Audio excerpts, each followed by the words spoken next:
Lindsay Gray with Global News. Paul Chang, one of your candidates in Markham, talked about turning over a conservative candidate to the Chinese consulate to receive a bounty placed on him by the Chinese Communist Party. Can you explain why you've not dropped him as a Liberal candidate? Thank you for the question. Look, the comments were deeply offensive. This is a terrible lapse of judgment by Mr. Chang. He has apologized for those comments. He has apologized directly now to the person that he mentioned. Apologized directly to him yesterday. I've spoken to Mr. Chang as well over the course of the weekend to understand his position. He is a veteran policeman. Mr. Chang is a veteran policeman with more than a quarter century of service to his community. 28 years of defending rights in this community, and he will continue with his candidacy going forward, having made those apologies very clearly to the individual, to the community, and moving forward to serve. Alors, les commentaires en question étaient profondément offensants. Et M. Chang, il s'agit d'une terrible erreur de jugement, ça c'est clair. Et j'ai parlé avec M. Chang pendant le week-end. Il a renforcé ses excuses. Il s'est excusé directement à M. Tai, qui est la personne impliquée dans ses premiers commentaires. Alors, c'est une situation, c'est regrettable, mais il va continuer avec sa campagne. I should say the Conservative candidate has come out and said that apology is not sufficient, and that previous to this, he was speaking with the RCMP about his safety. So I'm just wondering why you feel comfortable continuing with a candidate that was parroting Chinese Communist Party talking points to try and attack a political candidate. Look, this is a person of integrity who served this community, his community, as a senior police officer for, as I said, more than a quarter century. He's made a terrible lapse in judgment. He's made an apology for that. It's also an individual who has family in Hong Kong. He's under no illusions about the situation there, the situation in broader China. He's made those apologies. He's made them directly to the individual concerned.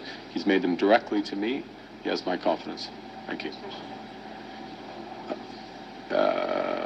En effet, c'était la même question. Alors, il a fait ses excuses.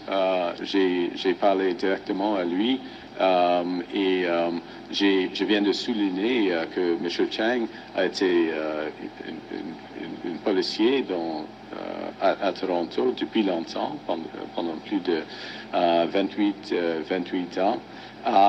Et il connaît très bien la situation en Chine et à Hong Kong et il va continuer avec sa candidature. Merci. Good morning, Mr. Carney, Rafael Canyon, CBC News.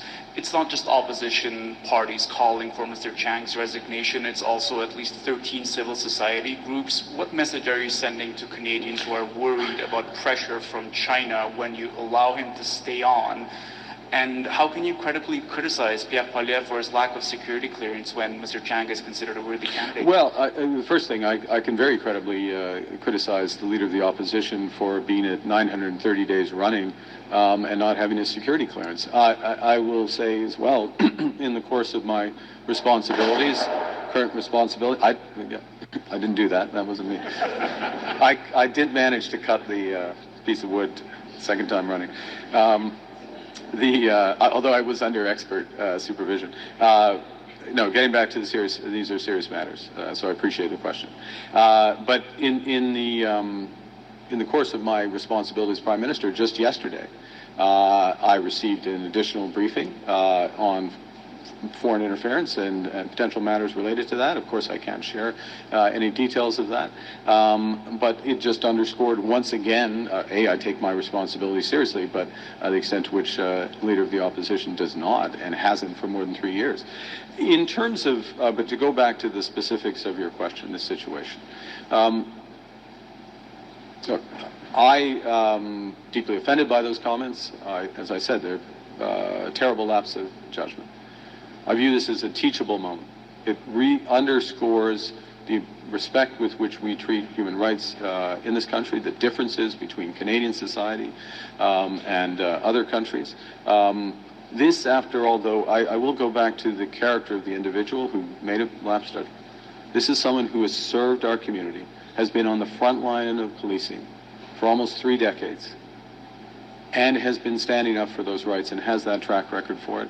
He's made his apology. He made it to the public. He made it to the individual concerned. He made it directly to me, and he's going to continue with his candidacy. Thank you. I notice multiple GTA area candidates behind you. If you're still standing behind Mr. Chang, why isn't he standing behind you today? He has other responsibilities in his riding. We have multiple, but not every candidate. I know Yvonne Baker's off doing different things. People are doing things. They're out talking to Canadians. I'm honored that these candidates have found the time. I'm honored that Gregor Robertson, and let me just say a word about Gregor Robertson for a second. This is an individual who obviously has served his city. He understands these issues around housing as well as anybody in the country, and he understands as well, along with the Minister of Housing, who's snuck back there, yes, Mr. Erskine Smith, how the solution has to be an integrated solution. It's not just about we are changing a number of regulations, we are changing things on the tax side, but we have to create new entities. And we have to build all the way through so that we can build a sustainable, competitive housing market in this country. Thank you.